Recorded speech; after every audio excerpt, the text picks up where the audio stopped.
Wars change, weapons evolve, but the fight never leaves us. From propellers that rattled over Europe, to fighters screaming over Korea and Vietnam, to quiet rooms where cyber warriors battle enemies unseen, Robbins has been there. We have sustained the fight in every era. We have endured the grind of history's weight, and every time the world wondered if we would break, we answered with steel in our spine. Robbins is not just a base, it is a legacy carved in sacrifice.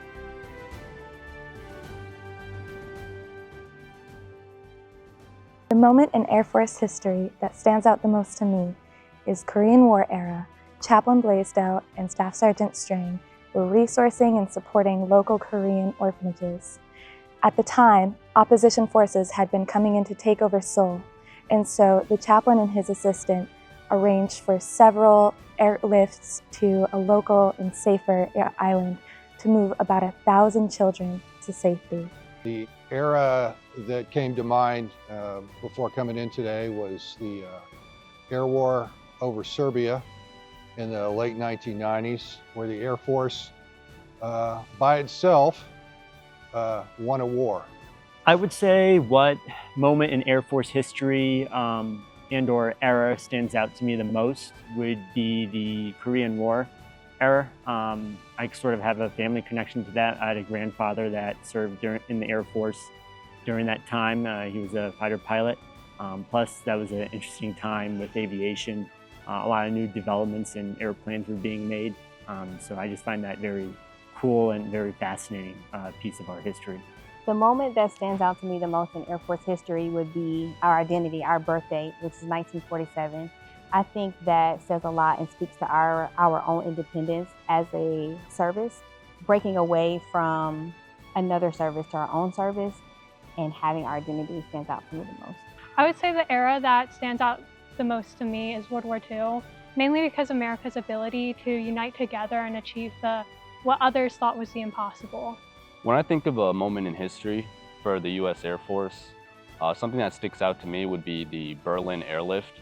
I think that, when you think of the Air Force, you're probably thinking of stuff like, bombs and missiles. But I think the Berlin airlift also kind of showed that, there's also a humanitarian potential to air power, and how you could, what they did was that, they supplied a city, with food and fuel for over a year during the Cold War.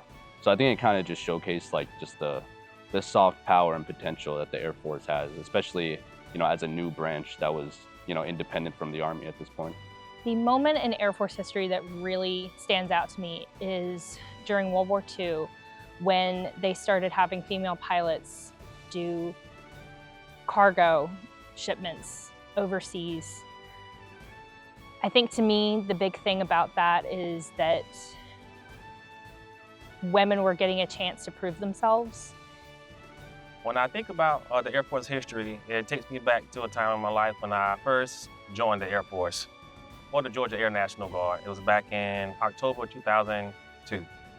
I went through school for the Signal Corps, and then I got a chance to be a part of a combat comm unit. So coming from prior service as a Marine, the combat comm, appealed to me. So I took some of my experience there and brought to my new unit. Time in history that really hits home for me is 1948, when women were finally allowed to be a member of the armed services. And as you see decades go on, you see them being allowed to be in the Air Force Academy. They start becoming pilots. And one for me is they're allowed to be in combat career fields. 9/11, right, G-Watch. I was a senior airman when 9/11 happened. 2 weeks later, I was building IED Air Base, right?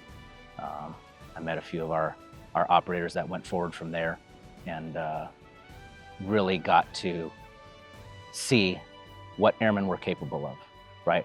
We're not just flyers, we're not just maintainers, we're warriors.